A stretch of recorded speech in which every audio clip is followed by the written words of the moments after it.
Hello welcome back to एके बाज़। मेरा नाम है एहतशाम रमज़ान और मुझे आप जानते हैं प्यार से मून के नाम से। हाज़िर हो चुका हूँ मैं आपकी खिदमत में टीवी लाउंज की एक फ़्रेश ताज़ा ताज़ा फ्लेमिंग हॉट एपिसोड के साथ। और इस एपिसोड में मेरे साथ कोई भी नहीं है। इस एपिसोड में मैं बिल्कुल बिल्कुल अकेला हूँ। इंशाल्लाह नेक्स्ट एपिसोड में मेरे साथ अरसलान होंगे। तो कुछ ड्रामे ऐसे हैं जो मैं नहीं कर रहा, मैं सोच रहा हूँ कि मैं अरसलान के साथ ही करूँगा, जिसमें जैसे आपकी मर्ज़ी अभी शुरू हुआ है वो वाला ड्रामा। और हादसा हादसा मैं करना चाह रहा था रिव्यू, लेकिन हादसा का ये है कि वो डेली आती है एपिसोड। डेली एपिसोड वाला ड्रामा थोड़ा सा मसला हो जाता है, लेकिन देखते हैं कितनी एपिसोड हैं। अगर उसके 15-20 एपिसोड्स हुई तो उन 15-20 एपिसोड्स को एक साथ देख के उसका मे बी हम जो है डिटेल रिव्यू डाल दें। वो फिर अरसलान आएगा तो उसके साथ डिस्कस कर लेंगे। बाकी जो ड्रामे एक दो मैं छोड़े हैं वो भी अरसलान आएगा तो मैं उसके साथ मिल के डिस्कस करूँगी कुछ ड्रामों का, बल्कि किसी भी ड्रामे का। अरसलान के बगैर तो बिल्कुल मज़ा नहीं आता। तो अकेले बस बैठ के जो है पक पक पक पक पक पक पक पक नहीं होती है।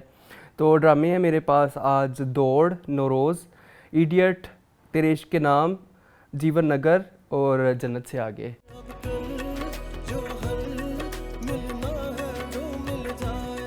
अच्छा जी, दौड़ की 7वीं एपिसोड थी। ड्रामा बहुत कंपेलिंग है, बहुत अच्छी स्टोरी है। एक्स्ट्रा मैरिटल अफेयर और इनफिडेलिटी के ऊपर ड्रामा बना हुआ है।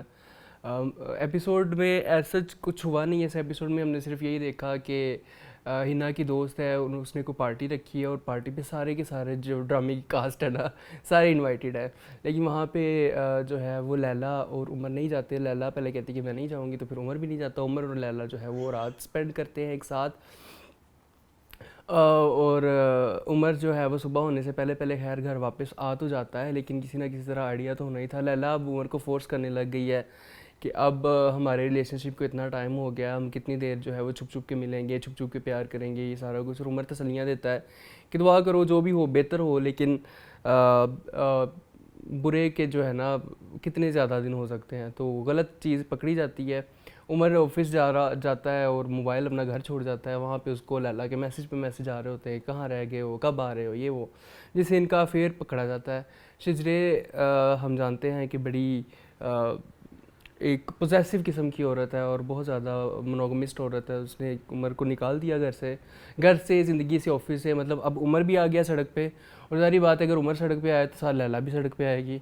तो बड़ी खूबसूरती से स्टोरी आगे बढ़ रही है। मतलब समझ नहीं आ रही है कि अब उमर आगे क्या लाया अमल इख्तियार करेगा। अगर उमर लैला के पास जाता है तो लैला का भी करियर ख़त्म है, उमर का भी करियर ख़त्म है। दोनों लाइफ में अकेले रहेंगे तो किस तरह रहेंगे, क्योंकि उमर के बाद जितनी भी फैसिलिटीज़ थी तो वो तो शिजरे की तरफ से थी। शिजरा ने तो उसको निकाल दिया घर से। बड़ी एक मतलब अच्छी ये वाली स्टोरी थोड़ी सी डेवलप हुई है। यहाँ पे उष्णा शाह ने बड़ी खूबसूरत पहली दफ़ा मुझे एहसास हुआ इस ड्रामे में दौड़ में कि उष्णा शाह कास्टेड है, और क्यों कास्टेड है। बड़ा प्यारा उन्होंने अपना मेंटल ब्रेकडाउन दिखाया।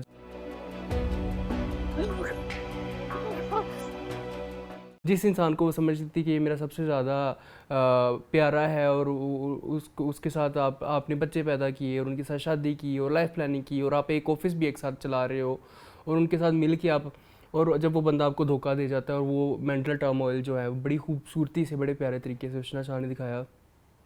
बाकी अगर याले के करेक्टर की तरफ देख ले तो वो अभी तक गिल्ट में ही है। वो बार बार साइकाट्रिस्ट को मिलती हैं, जाती हैं साइकाट्रिस्ट के पास, लेकिन उनका जो अंदर की चीज़ है वो नहीं निकल पा रही, क्योंकि उन्होंने एक नाजायज़ रिश्ता बनाया एक बंदे के साथ, और वो नाजायज़ औलाद पैदा की और वो सारा कुछ किया। अब वो भी अभी फ़िलहाल इस एपिसोड में नहीं खुला। आमना लियाज़ के करेक्टर इस एपिसोड में बेसिकली एक पार्टी हुई है और एक उमर को घर से निकालना, और ऐसा ऐसा कुछ भी नहीं हुआ। तो मेरे ख्याल में दिस वाज ऑल अबाउट दौड़। चलते हैं हम नौरोज़ की तरफ।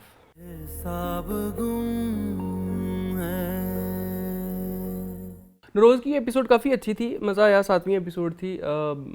मेरे ख्याल में ग्रीन के ज़्यादातर ड्रामों के 7वीं 8वीं इसके करीबी एपिसोड जा रही हैं। एपिसोड में ज़्यादातर जो फोकस था वो सोशल मीडिया और इंटरनेट और इस सारे वेब वर्ल्ड के ऊपर थी कि देयर इज़ बड़ी प्यारी बातें हीरा के करेक्टर मानूर शौकत एक्चुअली उन एक्ट्रेस का नाम है। बड़ी अच्छी एक्टिंग इस एपिसोड में भी उन्होंने की है। बड़े अच्छे तरीके से उन्होंने बताया कि किस तरह हम दो लाइफ्स जी रहे होते हैं। एक हमारी अपनी लाइफ होती है, एक हमारी इंटरनेट की दुनिया होती है, और रश्तीना को जो समझाने की कोशिश की जाती है कि तुम भी अपनी दोनों लाइफ्स को अख्तियार कर लो। यहाँ पे बार बार हीरा उसको एहसास दिलाती है कि तुम्हें तो सब कुछ प्लेट में रख के मिल गया है, तुम्हें घर भी मिल गया है, तुम्हें हर चीज़ मिल गई है। मतलब अब ये है कि रसीना को एक जगह मीट एंड ग्रीट पे भी लेके जाती है, और मीट एंड ग्रीट पे जो तमाशा होता है वो सारी दुनिया देखती है और वो वायरल हो जाता है। वहाँ पे क्या होता है कि एक इन्फ्लुएंसर होता है जो जुनैद जिसका नाम है, वो उसको रसीना को हैरेस कर रहा होता है, एक तरह से उनके साथ सेल्फी लेने की कोशिश कर रहा होता है, अपने व्लॉग में शामिल करने की कोशिश कर रहा होता है। वहाँ पे उनको कुट लगा देती है रसीना बहुत ज़्यादा, उनको लातों से, घूंसों से, मुक्कों से मारती हैं अपनी सेल्फ डिफेंस के लिए, जो उन्होंने सीखा होता है। छोड़ो। एक्चुअली हमने ड्रामे में देखा था कि आगा जान ने रसीना को ये सारा कुछ सिखाया हुआ था, सेल्फ डिफेंस के तरीके सिखाए हुए थे कि जब भी कोई तुम्हें इनअप्रोप्रिएटली टच करने की कोशिश करेगा तुमने आगे से क्या करना है। तो उस चीज़ को बड़े अच्छे तरीके से उन्होंने दिखाया कि रसीना ने बड़े अच्छे तरीके से यूज़ किया, लेकिन वहाँ पे बाद में उनको धमकियाँ मिलने लग गई और लोग डराने धमकाने लग गए कि जुनैद पागल होकर पीछे पड़ा है। लेकिन रातों रात हमारी जो रसीना है वो सोशल मीडिया पर फेमस हो गई कि उन्होंने हैरेसमेंट के ख़िलाफ़ आवाज़ उठाई है और वो रातों रात ही इन्फ्लुएंसर बन गई। इस तरह ही होता है सोशल मीडिया की दुनिया में, टिकटॉक की दुनिया में, फेसबुक इंस्टाग्राम की दुनिया में, कि आप रातों रात फेमस हो जाते हो। अब ये आपकी मर्ज़ी है कि आप उस फेम को किस तरह से लेके चलते हो। शायद ये वाला पर्सपेक्टिव भी हमें दिखाया जाए इस ड्रामे के अंदर। तो बड़ी खूबसूरती से चीज़ें आगे बढ़ रही हैं। यहाँ पे मैं मेंशन करना चाहूँगा आखिरी सीन, जहाँ पे हीरा जो है वो तैयार हो रही होती है एज अ जोकर, और रसीना कहती कि आप क्या बनी हुई हैं, नहीं अच्छी लग रही हैं, और उस पे उसको जो है वो मानूर शौकत का करैक्टर कहता है कि तुम्हें तो सब कुछ बैठे बिठाए प्लेट में मिल गया है, तुम्हारे पास घर भी है, हर चीज़ है, तुम्हें मिल गई है, तुम्हें लोग स्पॉन्सर्स भी दे रहे हैं, तुम्हें इवन सबसे बड़े जो ड्रामा डायरेक्टर हैं उनकी कॉल आ गई अपने ड्रामे में कास्ट करने के लिए, तुम्हारे पास सब कुछ है, मुझे सब कुछ अर्न करना पड़ता है। और बड़ी प्यारी उन्होंने एक बात की कि जब तमाशे में अगर नयापन ना हो तो फिर तमाशबीन कम हो जाते हैं। तो इसी तरह ही है, आप किसी बंदे को हमेशा जिद्दत पसंद होती है, आप इंटरटेन कर रहे हैं, लेकिन इंटरटेनमेंट में जब तक आप कोई नई चीज़ नहीं लेके आते तो वो इंटरटेनमेंट भी आपके लिए बोरिंग हो जाता है। तो यहाँ पे मुझे बड़ी बड़ी अच्छी एक्टिंग लगी मानूर शौकत की।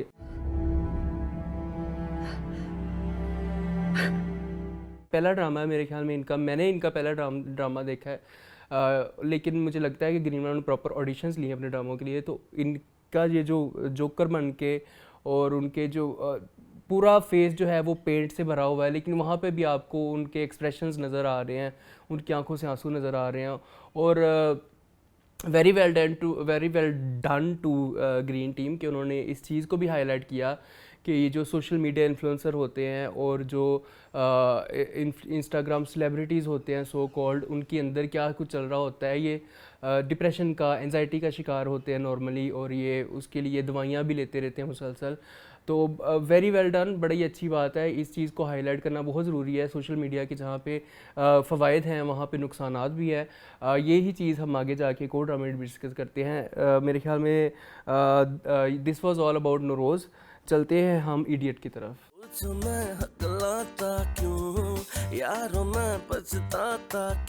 इडियट में जी हमेशा की तरह दो प्लॉट एक साथ चल रहे हैं। बचपन चल रहा है और जवानी चल रही है।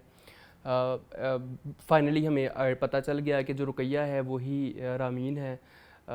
हम शुरू से वैसे कह रहे थे कि हमें अंदाज़ा था कि यही है जो गुलजार और रुकैया की जो जोड़ी है वो बड़े होके गुलजार और रामीन ही बनेगी, गुड्डू और रामीन की जोड़ी जो है वो चलती रहेगी।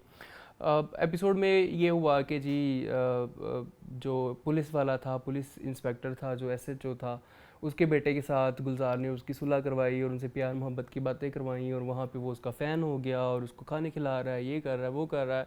बेसिकली दिखाया गया है कि जो गुलजार है वो ह्यूमन इमोशंस को समझता है, ह्यूमन रिलेशंस को समझता है और उसके थ्रू उसकी प्रॉब्लम सॉल्विंग करता है। यहाँ पे रामीन जो है वो उसको छुड़ाने जो है वो जेल आती है, उसकी फैमिली भी आती है, हर कोई आता है। यहाँ पे थोड़ा सा मुझे एक इशू हुआ कि जो गुलजार की माँ दिखाई गई हैं, उन्होंने काफ़ी सारा ट्रीटमेंट करवाया हुआ है ब्यूटी का, तो वो इतनी बूढ़ी लगती नहीं जितनी बूढ़ी दिखाया जा रहा है। मतलब वाइट कलर की विग भी लगाई हुई है और उनको मेकअप काफ़ी अच्छा खासा उन्होंने किया होता है, लिपस्टिक वगैरह हर चीज़ लगाई होती है। तो वो थोड़ा सा मेकअप पे काम थोड़ा सा मेकअप कम किया जाए या एज अप्रोप्रिएट जिस एज का आप दिखाना चाह रहे हैं, तो मेरा ख्याल है वो ज़्यादा बेहतर होता। रमीन साहिबा ने अपने मंगेतर से बात कर ली है कि मैं तुमसे शादी नहीं करूँगी, लेकिन वो साहब कहते हैं कि मैं तुमसे शादी करूँगा, लेकिन इन्होंने कह दिया है कि मैं जब तक अपने आप को नहीं समझ सकती, अपने आप को जान नहीं सकती हूँ। बड़े अच्छे पॉइंट्स को भी हाईलाइट किया गया कि हमारी सारी ज़िंदगी हमारी फैमिलीज़ में, हमारे घरों में लड़कियों को यही बताया जाता है कि जो हम कहेंगे वही तुम करोगी, जहाँ हम कहेंगे वहाँ पे तुम शादी करोगी, जी जी जी जी जी। मतलब अपनी आवाज़ जहाँ पे निकाल ली, जहाँ पे अपनी मर्ज़ी को दिखा दी किसी लड़की ने, तो वहाँ पे वो लड़की गलत हो गई। यहाँ पे भी यही दिखाया जा रहा है कि रामीन एक दफ़ा घर से दोस्त की तरफ चले गई है, 3-4 दिन के लिए गायब हो गई है, तो वो बुरी बन गई है, वो बागी हो गई है। तो ये सारी चीज़ें जो है वो बड़े अच्छे तरीके से आगे बढ़ रही है। बचपन में हम चाहे तो अब बुरे का अंजाम मिल जाएगा। अब सादत की गलतियां जो हैं, सादत की चोरियां हैं, जो बड़ा भाई है गुड्डू का, वो पकड़ी जाने वाली हैं। तो देखते हैं कि वो किस तरह से पकड़ा जाएगा और किस तरह से वो और ज़्यादा वायलेंट होगा, क्योंकि वायलेंट तो भी है, वो स्मोकिंग भी करता है, वो उसकी फ्रेंड को हैरेस भी करता है, वो सारा कुछ करता है। छोटे भाई को जो है वो इल्ज़ामात भी लगाता है, उसको मार भी पिटवाता है, सारा कुछ करता है। अब देखिए थे कि उसके ऊपर जब पड़ेगी तो वो क्या करेगा। तो मेरे ख्याल में इडियट में यही कुछ हुआ है, छठी एपिसोड थी जी। तो this was all about idiot. अब चलते हैं हम जीवन नगर की तरफ।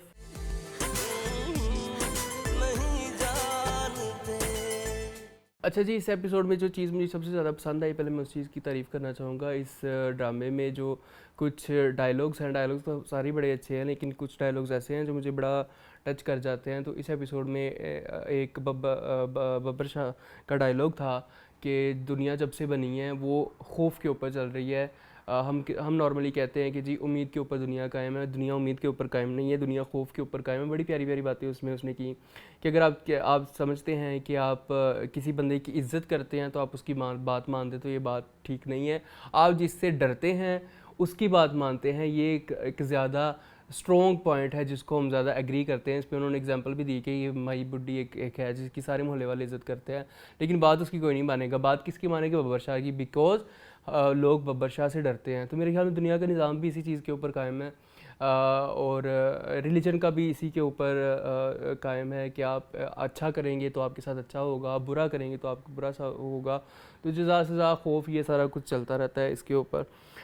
तारीफ़ हमेशा की तरह जो है वो सुहेल अहमद की करूँगा। मैंने लास्ट टाइम भी यही कहा था कि एक ख्वाजा सरा और एक जो बनने वाला एक लाली गुरु है, और जब उसने बब्बर शाह का बनना है, और जो दरमियान की जो उनकी जर्नी है वो सबसे ज़्यादा हिलेरियस है। और इस एपिसोड में तो मैं बहुत हंसा हूँ 3-4 दफ़ा। सबसे प्यारा सीन वो लगा जब वो कहते हैं कि तिल बनाना है यहाँ पे, तो वो कहते हैं कि नीलम मुनीर की तरह यहाँ पे बनाओ ना, नीचे के तिल बना रहे हो। बड़ा फ़नी था। तो होंठ के नीचे क्यों बनवा रहे हो? यहाँ बनवाओ ना जहाँ नीलम मुनीर का है। और सबसे ज़्यादा मैं हंस के ना उस सीन के ऊपर मैं 3-4 दफ़ा देखा, पागल हो गया मैं, जब उससे एक्सरसाइज करवाई जा रही होती है, और एक्सरसाइज ऐसे कर रहे होते हैं, वो साथ नाच रहे होते हैं, साथ साथ ठुमके लगा रहे होते हैं। यार कितना हसीन खूबसूरत।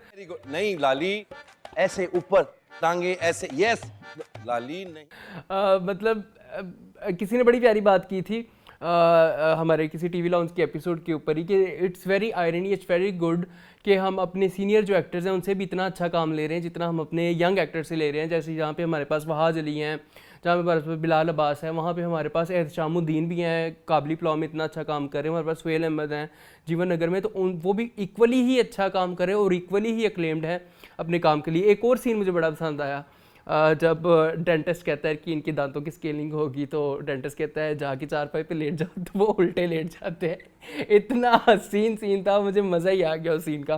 मतलब जीवन नगर बड़ा अच्छा जा रहा है। लाली सीधा लेट।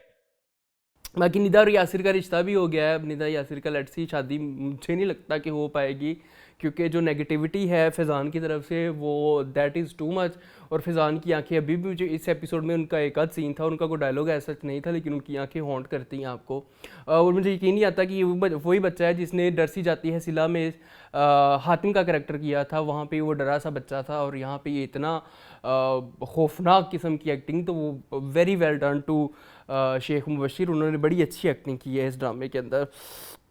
बाकी एक और बड़ा प्यारा सीन था निदा का और उसके बाप का, कारोबारिये का। बड़ा हसीन वो सीन था जिसमें वो अपने बाप को कन्फ्रंट करती है और कहती है कि मुझे आपकी खुशी चाहिए। बचपन में सर्दियों के महीने मुझे आम की ख्वाहिश पड़ गई थी, आप उसके लिए आप सारी रात जलीलो ख्वार होकर आम मेरे लिए लेके आए थे, और वो भी मैंने एक आध उसका पीस खा के उसको फेंक दिया था। तो आप यहाँ पे कैसे मेरे साथ इस तरह कर सकते हैं कि मैं एक इंसान को प्यार करती हूँ और उसका कसूर नहीं है यासिर का कि वो गरीबों के घर पैदा हुआ है या किसी छोटी ज़ात के घर पैदा हुआ है। और जिस तरह आपका इसमें कोई बड़ाई नहीं है कि आप एक बड़े ख़ानदान में या किसी जो है वो ऊंची ज़ात में पैदा हुए हैं। तो इन चीज़ों को ख़त्म कर दो। मैं खुश होंगी अगर मेरा बाप जो है वो मेरी खुशी में खुश होगा। तो बड़े बड़े प्यारे सीन थे। इससे शादी करना चाहती हूँ मगर ऐसे नहीं बाबा। मुन्नी का भी हमने सीन देखा, मेकअप कर रही है, निदा को तैयार कर रही है। वहाँ पे हमने देखा कि जो छोटा भाई है निदा का, वो मुन्नी के प्यार में फुल टाइम गिरफ्तार है। अभी माशाल्लाह से जवानी फूटी नहीं है, लेकिन उनके दिल में जो है वो क्रश बन गई है मुन्नी। वहाँ पे यहाँ पे गलतफहमियाँ भी पैदा हो रही हैं कि सेठ बाल्टी के लोगों को इन्होंने मार दिया। लेट्स सी कि वो क्या होता है। मेरे ख्याल में सेठ बाल्टी के लोगों ने हमला नहीं किया था बब्बर शाह के ऊपर, क्योंकि वो हमने पिछले एपिसोड में देख लिया था। लेकिन लेट्स सी कि आगे क्या होता है। बड़े फसादात होने वाले हैं, बड़े मसले मसाइल होने थे, तो और ज़्यादा इंटरेस्टिंग हो जाएगा जीवन नगर। तो वेरी वेल डन। जीवन नगर चलते हैं अगले ड्रामा सीरियल की तरफ, जिसका नाम है जन्नत से आगे। दुनिया दे यारों तो खइए। अच्छा जी, 2 होलसम एपिसोड्स ऑफ जन्नत से आगे। मज़ा मज़ा मज़ा, मुझे बहुत मज़ा आया इन 2 एपिसोड्स का। हमारे कुछ रिव्यूअर्स हैं, हमारे कुछ रिव्यूअर्स तो नहीं, हम नाम ही ले देते हैं। क्या ड्रामा में नादिया खान काफ़ी ऑफेंड हुई थी कि इन्होंने सही से पोर्ट्रे नहीं किया मॉर्निंग शो होस्ट को, और उनकी लाइफ को बड़े बुरे तरीके से दिखाया है। और हम जो हैं वो हमने सारी ज़िंदगी लगा दी ये करने में, और ये कर दिया और वो कर दिया, और मेरे तो कीलें चुभ रही हैं जिस समय, और पता नहीं क्या कुछ हो रहा है। बट मेरे ख्याल में you have to accept the reality, and this is the reality, and they are not showing the career और the journey of everyone. This is the journey of Jannat Ali Khan. तो आप उसको फ़िक्शन ही रहने दें, फ़िक्शन को रियलिटी के साथ मिक्स ना करें। उन्होंने ये कोई भी ड्रामा आता है, कोई भी मूवी आती है, तो सबसे पहले ये डिस्क्लेमर होता है कि this is a work of fiction. और ये अगर रियल लाइफ से इंस्पायर्ड होता है तो ये लिखा जाता है कि इंस्पायर्ड बाय ट्रू इवेंट्स। कोई बायोपिक होती है, बायोग्राफी होती है, तो उसमें कहते हैं जी this is biopic, this is biography. तो आपको समझना चाहिए नादिया खान जी कि this is the work of fiction, this is not your story, this is not Nida Yasir story, this is just a work of fiction. आपको इस चीज़ को एम्ब्रेस करना चाहिए, बल्कि खुश होना चाहिए कि किसी ने इस चीज़ के ऊपर भी कहानी जो है वो बनाई। बड़ी खूबसूरत कहानी अच्छे तरीके से चल रही है।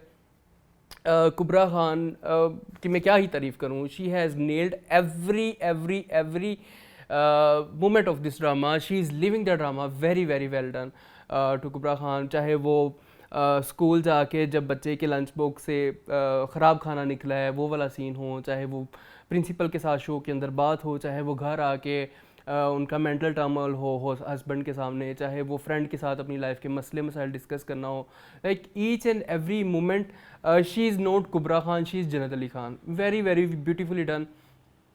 यहाँ पे मैं ये भी कहना चाहूँगा कि this is not far from reality, this is very close to reality.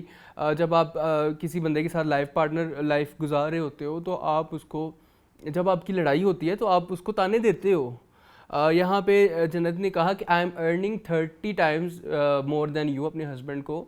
यहाँ पे अर्निंग का ताना देना नहीं चाहिए था, लेकिन जिस जर्नी से जन्नत गुजर के आई है, and she knows that everyone praises her and everyone loves her and everyone is dying,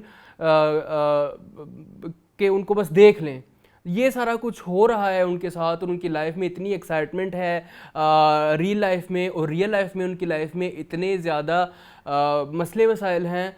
तो तो इंसान हो जाता है कड़वा, इसमें कोई शक नहीं है। और जहाँ पे आपको सारी दुनिया देख रही है और सबकी नज़र आप पे टिकी हुई है, आपने परफेक्ट रहना भी है, परफेक्ट शो भी कराना है, तो perfection is nowhere. She is perfect in eyes of everyone, but she is not perfect in her life. तो बड़ा खूबसूरती से उन्होंने दिखाया। और जहाँ पे हम बात करें रमशा खान की, तो रमशा खान भी छा गई हैं माशाल्लाह, बड़े अच्छे खूबसूरत तरीके से उन्होंने तबस्सुम मुगल को लेके चल रही है। वो मुझे मोमेंट बड़ा प्यारा लगा जब वो जन्नत को पहली दफ़ा मिलती हैं, उनको गले लगा के रोती हैं और कहती कि मैं तो सिर्फ आपका दर्द बांटने आई हूँ। बस आपकी तकलीफ बांटनी है, तनख्वाह लेने के लिए नहीं आई। और कितनी अच्छा उमैर अहमद की राइटिंग की खूबसूरती है। ये ड्रामा लगता है मुझे कि उमैर अहमद ने लिखा है। पिछले 1-2 ड्रामों में कह रहा था कि लगता नहीं है, जैसे सिनफ़े आहन हो गया, मुझे नहीं लग रहा था कि उमैर अहमद की राइटिंग, क्योंकि उमैर अहमद को हुनर आता है बंदे को ग्रिप करने का, कि बंदा कहीं जाए ना स्क्रीन छोड़ के। ये खूबसूरती है उनकी कि आप कहते हैं कि डायलॉग इतने खूबसूरत, जब उनसे पूछती है जन्नत से उनकी जो सेक्रेटरी है कि आपने इसको क्यों रखा है, इसका तो कोई एक्सपीरियंस भी नहीं है, कुछ भी नहीं। तो उन्होंने कहा कि मुझे इसमें अपनी झलक नज़र आती है। दैट मीन्स कि वो उतनी ही इक्वली पागल है जितनी जन्नत अली खान पागल है। तो बड़े अच्छे खूबसूरत तरीके से उन्होंने एक दरिया को कूजे में बंद कर दिया उमैर अहमद में। Very well done Umair Ahmed, बड़े अच्छे तरीके से ये चीज़ आपने शो करवाई है। वहाँ पे फ़ारूक की मोहब्बत जो है वो आपका दिल को रुलाती है, दिल को आपको परेशान कर देती है कि जन्नत से आगे जो है वो तबस्सुम को कुछ नहीं है, चाहे कुछ भी हो। फ़ारूक से भी लड़ाई ले ली उसने, वो घर वालों से लड़ाई ले ली। फ़ारूक बेचारा लगा हुआ है जॉब ढूंढने के लिए, उसकी बाइक को मसला हो गया, ये हो गया वो। तो वो तलहा चूर बड़े अच्छे तरीके से दिखा रहे हैं, यहाँ पे रमशा बड़े अच्छे तरीके से दिखा रही है। तो बड़े अच्छे तरीके से स्टोरी आगे मूव हो रही है। बड़ा दुख हो रहा है मुझे कि इस ड्रामे की व्यूवरशिप इतनी कम है। जियो के सोप के ऊपर भी 10-10 मिलियन व्यूज़ आते हैं। ये सोप से बुरा नहीं है ये, बल्कि वो स्टोरी है जो हम सबको देखनी चाहिए। हम सबको इससे इंस्पिरेशन या कुछ सीखना चाहिए कि आप एक तो अंधाधुंध तकलीद किसी की नहीं कर सकते हैं। आपको नहीं पता अंदर से कोई बंदा कैसा है। आपको अपनी दौलत के या अपनी शोहरत के नशे में आके कुछ गलत स्टेप्स नहीं लेने चाहिए। आपको अपने पार्टनर की कदर, आपके पास इस ड्रामे में इतने सारे लेसन्स हैं, इतने सारे लेसन्स हैं। I don't know why people are not watching this drama. बहुत कम व्यूज़ है, मुझे बहुत दुख होता है। आई वांट कि ज़्यादा से ज़्यादा लोग देखें। कुबरा खान है, रमशा खान है, तलहा चहूर हैं, और क्या चाहिए आपको किसी ड्रामे के अंदर। मेरा मन ने लिखा है।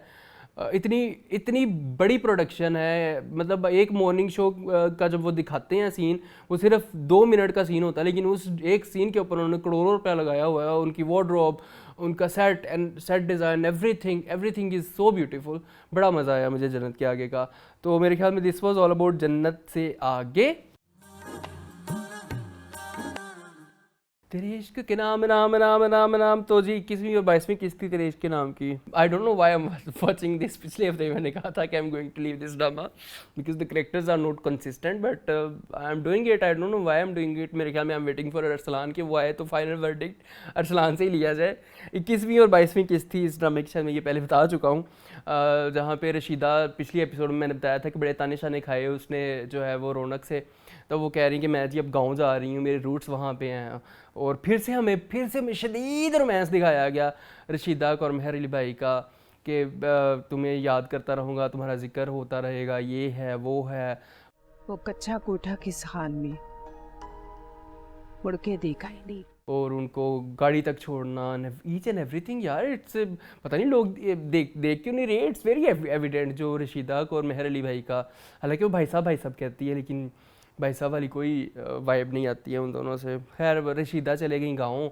रशीदा की गाड़ी अभी निकली ही है कि मेहर अली भाई को हो गया हार्ट अटैक। वहाँ पे उधर हम देखते हैं कि जी हमारी जो रुतबा है वो बड़ा इंजॉय कर रही हैं अपने हस्बैंड के साथ, बड़े अच्छे तरीके से जा रही हैं, शॉपिंग हो रही है, ग्रॉसरी हो रही है खुर्शीद के साथ and everything, each and everything. लेकिन रंग में भंग तब डलता है जब तस्वीरें आ जाती हैं उसके पास, खुर्शीद के पास कि जी अल्तमश आया था और वहाँ पे उनकी लड़ाई और उसकी जो है वो प्रोफेसर हमेशा इसका नाम मुझे भूल जाता है। इतना मुश्किल नाम क्यों बनाते हो ड्रामे वालों।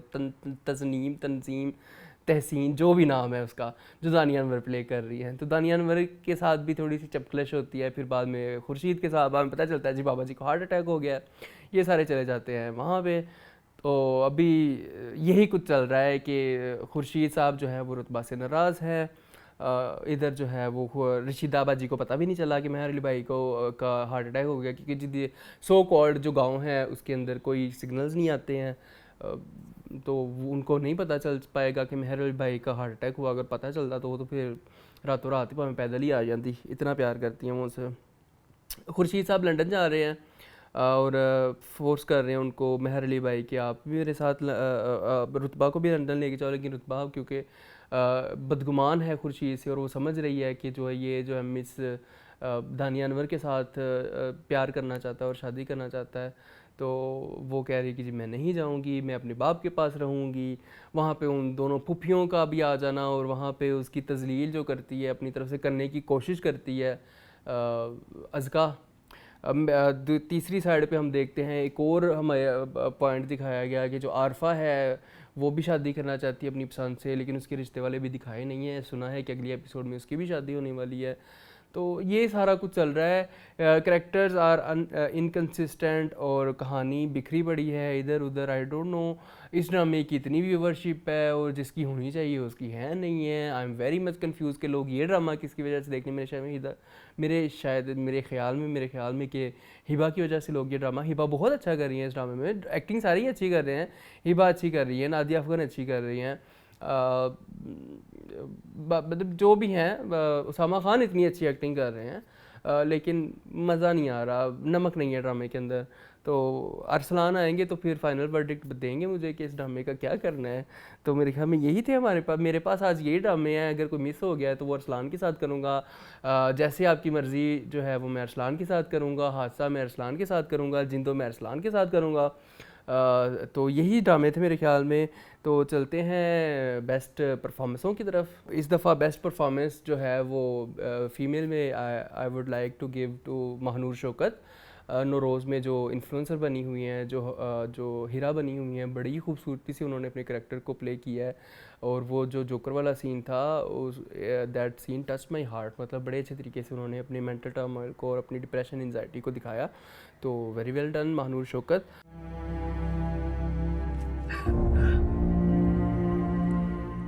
और मेल में बगैर किसी इंटरप्शन के या बगैर किसी दूसरे बंदे के ये तो जाएगा सुहेल अहमद साहब को। सुहेल अहमद साहब की तारीफ़ करना वाकई सूरज को चिराग दिखाने के मुतरादिफ है। बहुत खूबसूरत आपने जीवन नगर में कुछ सीन है। असल में एक एक्टर की कामयाबी ये है कि आप किसी सीन को देख के ना हंस पड़ो और कोई भी इमोशन है उस इमोशन में बह जाओ। तो हम बड़ी ही खुश हुए और बड़ी ही हम इंजॉय कर रहे हैं आपकी परफॉर्मेंस। तो वेरी वेल डन। ये कैसा बदमाश है जो अपनी मर्जी से चादर भी नहीं ले सकता। ऑस्कर इस दफ़ा मैंने बड़ी ढूंढने की कोशिश की है इन सारे ड्रामों के अंदर, मुझे कोई ऑस्कर ऐसा सच मिला नहीं है। तो इस दफ़ा हम ऑस्कर को स्किप कर देते हैं और चलते हैं आपकी फ़ीडबैक की तरफ। अच्छा जी, थोड़े से कमेंट हैं लेकिन हम लेंगे इंशाल्लाह। तो QWEF समथिंग कहती हैं जन्नत से आगे, it doesn't look like that Ramsha's house is a setup of 2023, the whole middle class setup, the अखबार जहाँ time and specially the morning show culture, but at the same time they are showing social media and smartphone, the timeline is confuse, yes the timeline is confuse. समझ नहीं आ रही है कि 2001, 2002 या 2005-06 का time दिखाया, ये 2023 का टाइम दिखाया। I don't know what's the problem with Geo, the channel didn't bother to promote upcoming drama Hadsa, Hadiqa Kiani starrer that will air from 21 August every day and directed by Wajahat Rauf, please review it this week, if not possible then at least review first 2-3। नहीं हम करेंगे, पूरा drama करेंगे इंशाल्लाह। अरसलान आ जाए तो करेंगे। रोज़ाना लगता है इसलिए थोड़ा सा डेली वॉच करना मुश्किल होता है। मे बी जब ख़त्म हो जाएगा तो हम इसको कलेक्टिवली डिटेल रिव्यू कर लेंगे या हम साथ साथ करेंगे इंशाल्लाह। नेक्स्ट एपिसोड में आपको पता चल जाएगा। ड्रामा प्लानट कह रहे हैं Moon you are doing a great job today and absolutely adore you. बहुत बहुत शुक्रिया आपका। Your wit is amazing and great sense of humour, can you please give an Oscar to Liza's dad in 22 Qadam, the guy is seriously unbearable, who hired him so annoying. जी बिल्कुल, पिछली episode आप देखी होगी, उन्हीं को मैंने ऑस्कर दिया था और वो वेल डिज़र्व करते थे बहुत ज़्यादा अच्छे तरीके से। शाल मुस्तफ़ा कहते हैं शायद जन्नत से आगे नूरा मखदूम ने नहीं लिखा है इसलिए मिलियंस नहीं आ रहे। ये आप बात बिल्कुल सही कह रहे हैं, लेकिन क्या कह सकते हैं, फिर स्टैंडर्ड्स हैं, व्यूवर्स के भी स्टैंडर्ड्स हैं। जैसे अच्छा जी, समीना चुनारा कहती हैं ज़बरदस्त काम कर रहे हैं आप, मुबारकां, बहुत शुक्रिया आपका। राबिया इकराम कह रही फेरी टेल को चलने दो। मैंने कब रोका है भाई, फेरी टेल चलने दो, फेरी टेल है, जितनी लंबी जाएगी दुम चलने दो, कोई मसला नहीं है। राबिया इकराम कह रही हैं एहसन को एज अ पार्टनर इनवाइट कर लेते आप, एहसन काफ़ी बिजी हैं अपने बिज़नेस के हवाले से, बिज़नेस के सिलसिले से। तो काम चल गया हमारा, आज आखिरी दिन है मेरा अकेले का, शुक्र है अल्लाह का। अरसलान आ जाएंगे इंशाल्लाह नेक्स्ट एपिसोड में। यूज़र IS9 समथिंग कहते हैं after a long time golden time of Pakistan dramas where trash like Tere Bin is a blockbuster, drama like Kabuli Pulao and Jeevan Nagar are also trending as much appreciated. Also senior actors like Suhail Ahmed and Ehteshamuddin are giving tough competition to chocolate boys Wahaj Ali and Bilal Abbas. बिल्कुल सही बात की आपने, बड़ी अच्छी बात है। यही कहती हैं as usual first like and first comment move you are doing well. बहुत बहुत शुक्रिया आपका, पहला लाइक पहला कमेंट आपका देने का। तो ये थे हमारे कमेंट्स। मिलेंगे इंशाल्लाह अगली एपिसोड में। अगर आपको वीडियो अच्छी लगी है तो वीडियो को लाइक करें, शेयर करें, चैनल को सब्सक्राइब करें। मिलेंगे इंशाल्लाह अगली एपिसोड में। अल्लाह हाफिज़।